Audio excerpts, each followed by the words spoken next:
Well, hello, everyone. Welcome to Tea Time Thursday. Here we are. Yes. Yeah. Hope that you're having a great Easter week. Easter week. First week of Easter. Yeah. Yeah. Oh, that's us. Yeah. Easter's not just a day, it's a season. We tend to forget that. It's still Easter. Happy Easter. Happy Easter. Yeah. It's still going. And it's going to go all the way past Mother's Day, Easter season. Exciting. That's interesting to think about. I'm excited about it. You know, the idea that really there shouldn't be an end, right? That's why we worship on Sundays. All of that is an ongoing Easter celebration. That's the day of resurrection. But, Easter season gives us a time to, be a little bit more pointed about it, to remember together. So thanks for joining us. You have just a little bit of time to get set. I like these chairs. I feel like I'm too relaxed in them, though. Yeah. I keep putting my feet up. It's dangerous, right? It's hard. It's tea time, and it's like nap time. We should do it like carpool karaoke, where we do tea time in a car.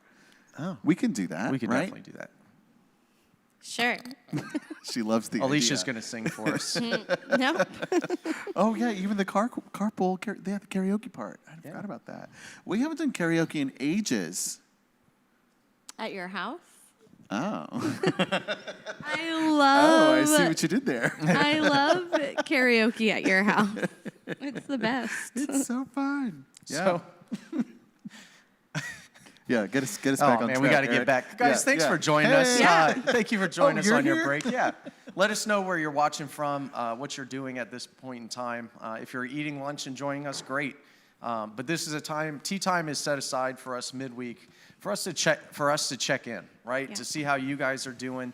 This is a time you can ask for prayers. This is a time that you can engage the questions that we throw your way. It's also a time that we've sat with Easter sermon and the whole Easter week, Holy Week, for about 3 or 4 days now, right? And so the idea of Tea Time Thursday is that we're going to shift gears. We're going to shift our focus looking to Sunday. And so this coming Sunday, you're going to be in Acts chapter 4, specifically 32 through 35. But we're going to look at here, during this time, we're going to look specifically at verse 33. Right.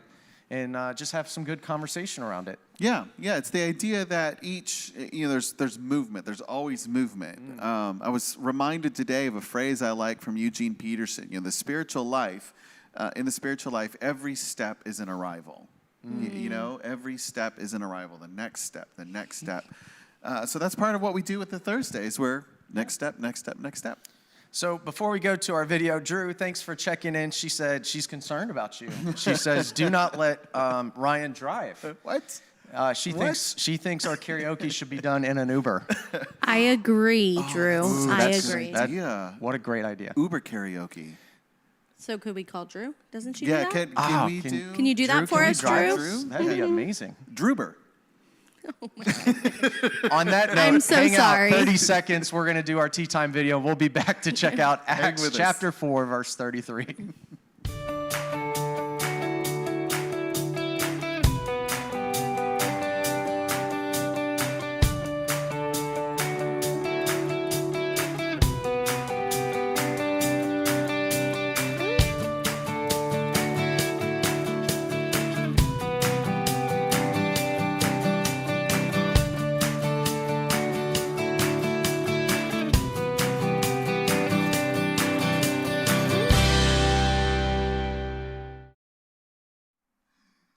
All right, and we are back. That was a quick 30 seconds. Are you okay? I'm wounded. Something happened in that 30 seconds. Oh, man. So, I'm okay. What? Drew did. I'm just going to circle back to Drew's comment. Yeah. Drew did say, yes, she'll drive us. Woohoo! Oh, awesome. So that's good. exciting. We love Drew. Yeah. Oh, That'll be a so good time. fun. We can do that. Yeah. How do we do that? We should figure that out. Yeah. Yeah. So Maybe not until right then, now, let's go though. to So- Acts. Drew, thank you for checking in with us. Rachel as well, checking in with us, watching from the beach. Yeah. A little jealous. Yeah, me jealous. too. Would love to be on the it's beach. beautiful. It's a beautiful day. Yeah. Should have brought me with you, Beautiful Rachel. beach day. Yeah. Alicia's holding a grudge over there. Yeah, yeah. So this week is about not holding grudges. Yes. No, I'm joking.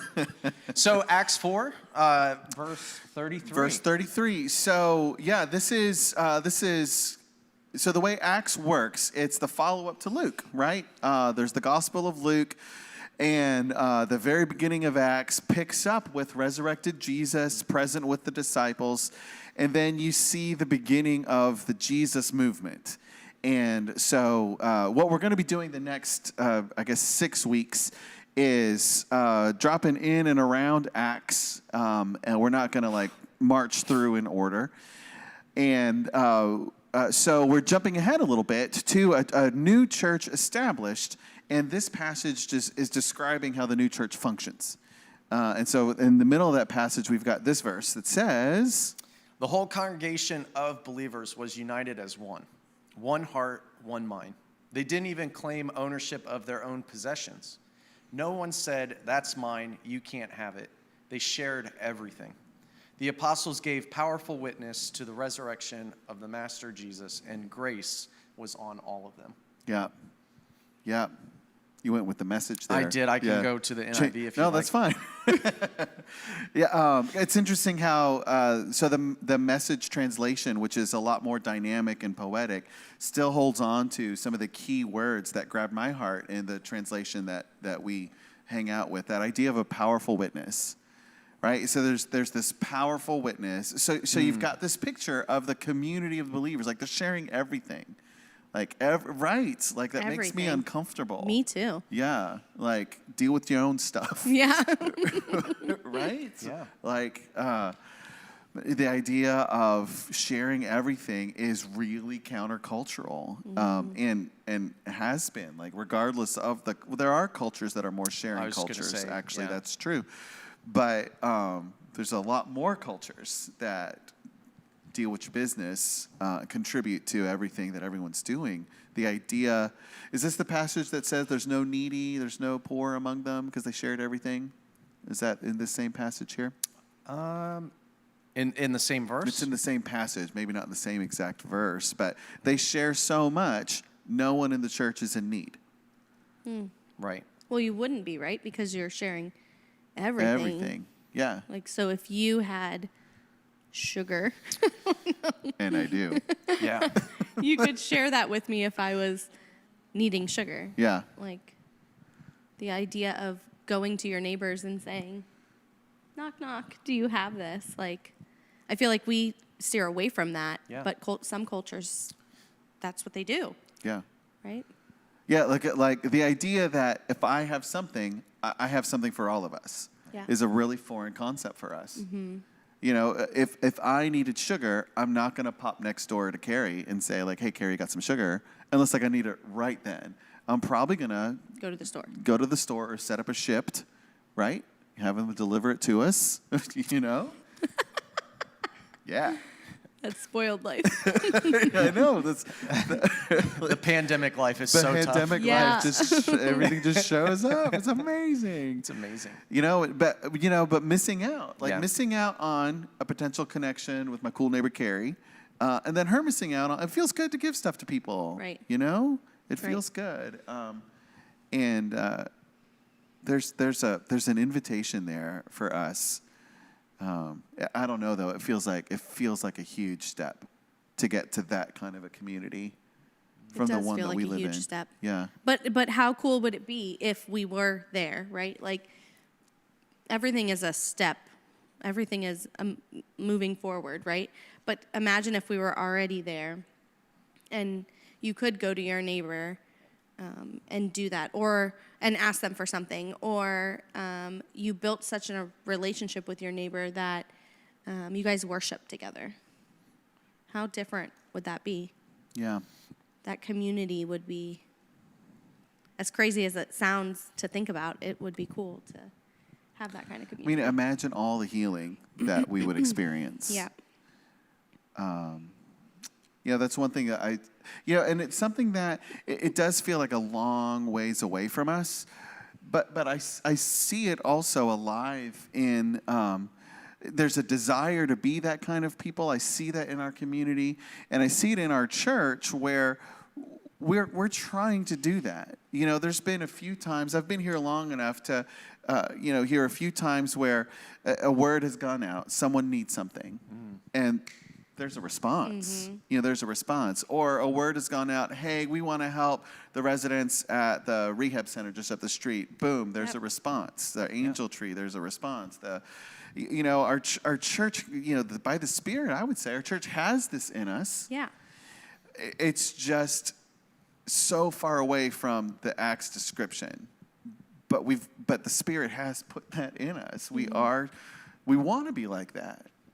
We want to be like that. And the other side I also see of that, this happens frequently, where people are like, hey, I have this thing. Do you know of someone who could use it? Do you know of someone who needs it? I'd like to do something. Who do you know that needs it? And it's still not quite that model, but it's a step in that direction. Like, how great would it be if we were all so aware of what's going on in each other's lives that, the person who has a thing doesn't even bother asking us. I already know who needs it, and I'm just going to go direct to them. Like, that's the idea. I don't know. Sure. I love one of our youth. One of our youth, Brenna, said, I can't even imagine sharing everything. I can barely even share my candy with my siblings. I'm so right there with you on that. But hear me out, Brenna. We could take that a step further too. I that's hard to believe because Brenna every Sunday when she comes to youth shares her heart with those kids. Yeah. I've seen Brenna reach out to the younger youth and make their day just by sending them a text. Yeah. So I don't know how much of that I believe that you struggle with sharing everything. I was going to say. Okay, but candy's different. I think that she's actually good at sharing. Listen, and that doesn't change. Once even with kids, like I don't even share with my 4-year-old anymore. Like she's at school. I'm going to admit this. I'm like eating her Easter candy. Oh, all about that day. Life. I'm eating Jenna's all candy. day. It's like she doesn't even know she's sharing. Yeah. It's a gift. As parents, we're teaching our children about sharing without them knowing. That's okay, right? One day it'll become transparent. Okay, so I'm with Brenna on this one. All right, Brenna, you have two friends that. But you know what? Candy hogs. It's candy hogs. That's what that is. It's weird. It's that animal brain. Candy. Kit Kats. But no, like. That whole thing, though, is so cool, though, what you just set up, right? Like Brenna, I mean, way to speak to something, way to take something we can all relate to. Like, it is hard to share something that I really want. Sure. Yeah. But, you also leveled it up, though, Alicia, because Brenna is someone who shares, like, what truly does matter, and that's part of it. Like, the verse easily points to stuff. They're sharing stuff. But what we're looking for is a sharing of everything, a sharing of the self. That's where the real value is, the sharing of the time, right? I will gladly make time for you. It is candy. It is sugar. It is. She said candy's different. I'll give you candy being different. That's fine. And they agree with you. Alicia agrees with you too. You should go to her office and see the big bin of candy that I raid. That I never touch. That I raid that every I day. never touch though. Oh, I share with you. I know. Every day. You raid it all the time. I'm Your like Kit Kats may be gone out because of there were Kit Kats in there? Oh, there was. I don't know. Hey, let's wrap this up. Jenna has to know that's why she takes candy in her lunchbox. Jenna.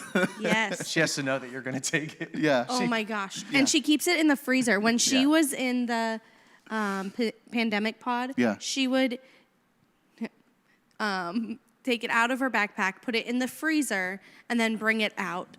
And like, she was good at sharing a little with some people. Depends on who it was.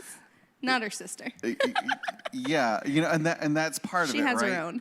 Exactly. That's part of it is, so she shares with people easily. Jenna actually is a very generous girl. Yeah. She sees things in very rigid categories, which sometimes gets in her way. But I love seeing there's a loveliness in there where she wants to share, but it changes with her sister because Jenna knows how Evie lives her life. right? Jenna knows, Jenna, there's a difference of value there. Evie values experience far more, and in the now moment, Jenna values the plan. So I do know that. so there's a disagreement as to what, right? And that's something that, this verse sets up the community and the sharing, and we can easily go to the place of, well, here's some conflict. It does say they're all in the same mind. I forget exactly how it worded it, but people are different, right? You can agree and still be really different.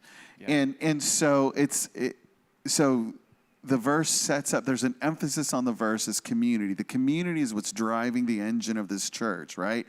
And then you've got this little boop about the powerful witness from the apostles, which is kind of the, I guess, putting the teaching to the community life. And then that last part, and there's this grace that's just covering everything. Grace, right, that covers those disagreements. The whole I just gave you some sugar. Why do you already need some? Do we need to talk about how you're using your sugar? Right? Did I make you uncomfortable? Yeah, that's why you don't ask for sugar. You just go buy it yourself. Right. That's it. I don't want people to know how much sugar I consume. Sugar wasn't a good idea. This is all hypothetical, okay? I feel this turned into confessional Thursdays. Yeah. I'm super uncomfortable. Let's get another verse out there. Yeah, so, but the interesting thing, Bonnie made a comment here. It's not that we really own anything, but that which God blesses us to use, to share. It all really belongs to Him. And it's, for me, it's kind of a both and. I agree with that statement. But I also know that God is a God that provides. And wants to bless us in many ways. And I love John Wesley's take on that, and that is the earn all you can, save all you can, but give all you can. Mm-hmm. It kind of keeps it in that tension and that balance. Some of the realness and the struggle is fear. Like, what if, right? Like, what if I lose my job? Yeah.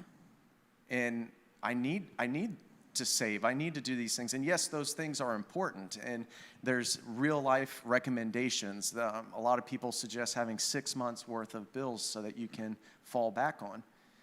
I think those are smart, intelligent things that you can do to protect you and your family.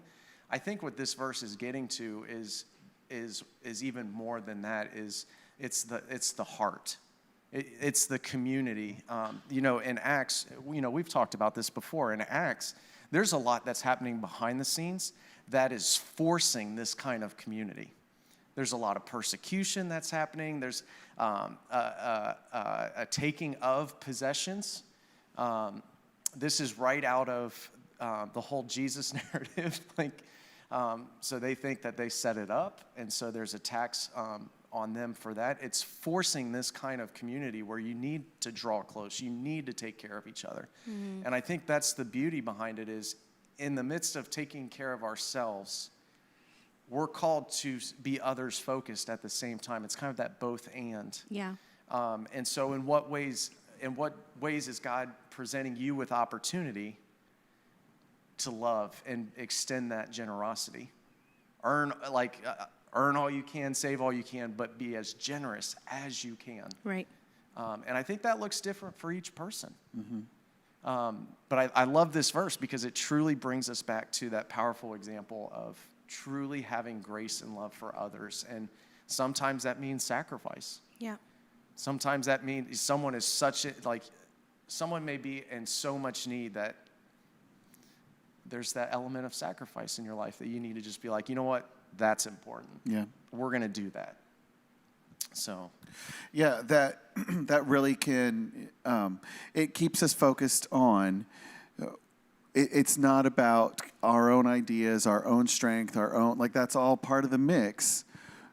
But at the beginning of that verse, we're looking for a mind that is guided by God. Yep. And I love that tension of, well, God is the one, the earth is the Lord's and everything in it, but it has been entrusted and given to us. We've got dominion over it. We have real agency to do these things. And so the choices we make have real impact. Can we hold on to both of those? Like, yes, this is mine. God gave it to me, but it is also still the Lord's and at God's disposal. Yeah. Yeah. Which, if we're talking about things like a cup of sugar, that's not a big deal, right? But if it's something that I really need, I know that I really need this, then it gets harder to share it. Or if it's like my time is already stretched so thin, and I've really got this thing I need to get to, right. And then someone comes and needs to talk, right? To really hold that, even my time is at the Lord's disposal. Yeah. How do we do that well? And so grace. Yeah, grace. Grace. Yes. We need grace. We need to apply it to ourselves, to apply it to each other. That's what's keeping this community together. Yeah. That's the thing. So, as you're as you're sitting with this and thinking about it, it's really great to consider. What are the things that God's calling you to share? It's not just things. Right. How is God calling you to share your heart, like Eric was talking about? Where do you see the abundance of grace that's really connecting the community together? And while this is specific to the church, we have an understanding of an expanded experience of church where it's not just about us here, but how is grace holding you and your neighbor together? Even if your neighbor might not go to church, go to this church, might fundamentally not believe in God. How is grace somehow connecting you with your neighbor and inviting you to share what you have? Like it really can transform this community. Oh, absolutely. Yeah. Like real world stuff. Yeah. So we get to live that out, man. That's cool. I love it. So a few things about what's going on here. We're back. We're Easter. It happened. Yeah. Yep. It happened. We What should a great week. we should talk a little bit about that. Yeah. It was a great week from the breakfast all the way through the 11 o'clock service. Yeah. It was a amazing. phenomenal week. Yeah. What? Pick one highlight. Pick one. Oh man, I should have given That's you time to think hard. about it. I really, probably because my heart goes to those kids and youth, I really loved Good Friday. Yeah. I was so proud of them, so proud of how well they did and how much work they put into it. And we had some new kids and youth that they made feel like they had been here for months. And so it was good. I was just really proud that day. Yeah, That was probably my favorite. Easily proud. Yeah, that was really powerful. I was so glad to be. I got to participate in it a little bit, which was nice. Yeah. And then We all did. just to be part of it. What about you? Man, that's a tough one. Yeah. I think I lean towards the Good Friday service. Yeah, I just loved everything about it. Yeah. And it's always good to hear the story in different ways, right? And the kids bring such a freshness to it. I feel like it's a hard story to reflect on. It's difficult to chew on. I can't lock it down to one. I think the whole weekend, what we did, even straight into, I loved Holy Saturday. I loved reflecting on the time when Jesus was in the tomb and the in-between. And then sunrise service was just, I love sunrise services. Yeah. So straight through to 11 o'clock. I mean, it was just a phenomenal weekend. Yeah. It's hard for me to lock down one. It's hard to. I'm just going to grab one. One thing I got to do at the 11 o'clock on Sunday was to help people come into the space. So I had these pre-service conversations that I don't normally have, or impressions. And there was one family that I know was visiting us, and never seen them before. And they came in, and the only seating we had available was front row. Which is not great if you're visiting. You don't necessarily want to sit right up front. And to see how beautifully our volunteer handled it, it really just helped them. And to see them after the service, they didn't want to sit and chat, but to see joy on their faces, and since they were front row, I could see them quite readily during the service. Like, that just was a real beautiful moment for me. And I hope we see them again and know some of their story, but I know that God planted something in their hearts, that Sunday, and that excites me. So But now we're back on track. We've got are back on track with our regular schedule. So we'll be on Sunday morning, 9:30 and 11. We've got 9:30 online and in-person contemporary, 11 in-person traditional, 4 o'clock drive-in, 5 o'clock youth. You guys are back. Mm-hmm. We're rolling into living the resurrection. Yeah. Yeah. Yeah. Brenna says, thank you for letting me be Jesus. Aw. And Brenna, you killed it. Yeah. Yeah. It was really good. I know. She did so good. I love her. Yeah. Thanks for giving that to us, She's Brenna. got my vote for You're next year. amazing. Yeah.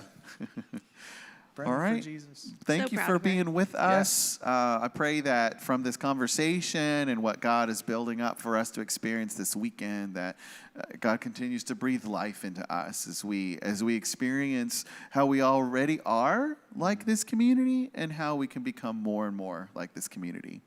Yeah. Absolutely. Love it. We'll see you soon. All right, guys. See Have ya. a great weekend. See you later.